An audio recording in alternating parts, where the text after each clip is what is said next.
মানুষ আসলে জন্ম থেকেই একা। প্রথম কান্নাটা যে নীরবতা ভেঙে আসে সেটা আসলে একাকিত্বের প্রথম আর্তনাদ। তারপর সময়ের পরিক্রমায় আমরা মানুষ খুঁজি বন্ধুত্বে, প্রেমে, আত্মীয়তার বন্ধনে।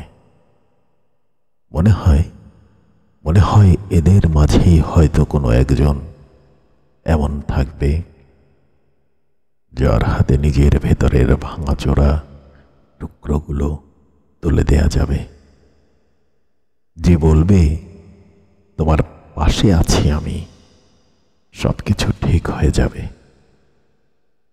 কিন্তু জীবনের সবচেয়ে নির্মম সত্যি হলো, কেউ কোনোদিন পুরোপুরি আমাদের হয় না।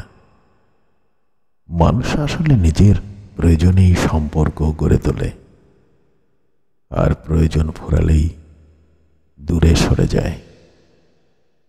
প্রথমে আসে দূরত্ব, তারপর আসে নীরবতা। একসময় সেই মানুষটাই যে একদিন বলেছিল তোমাকে ছাড়া চলবে না,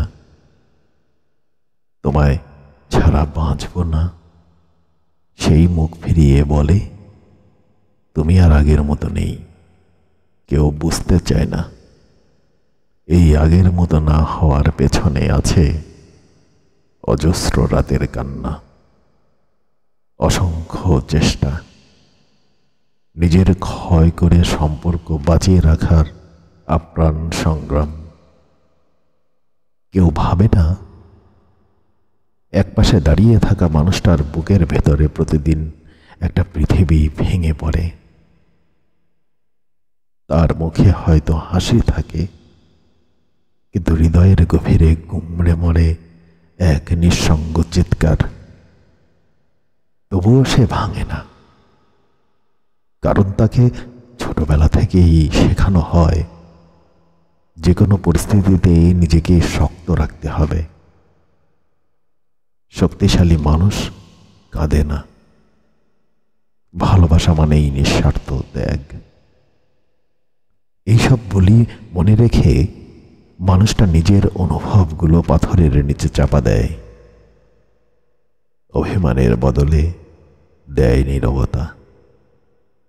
প্রতিদিন একটু একটু করে নিজেকে ভুলে যায় শুধু কাউকে ধরে রাখতে।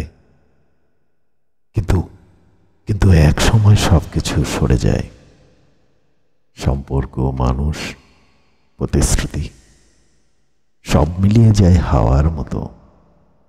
আর সেই মানুষটা দাঁড়িয়ে থাকে শূন্যতার ঠিক মাঝখানে।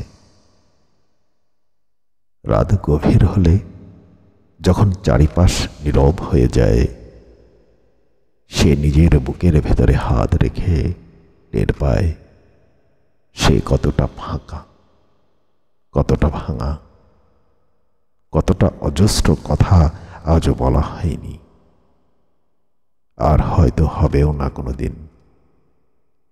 এভাবেই প্রতিটি মানুষ এক একটা অসমাপ্ত গল্প হয়ে পড়ে থাকে, এক একটা সম্পর্কের ধ্বংসস্তূপের নিচে চাপা পড়ে যায়, যা কেউ আর খুঁজে দেখে না, পড়েও না।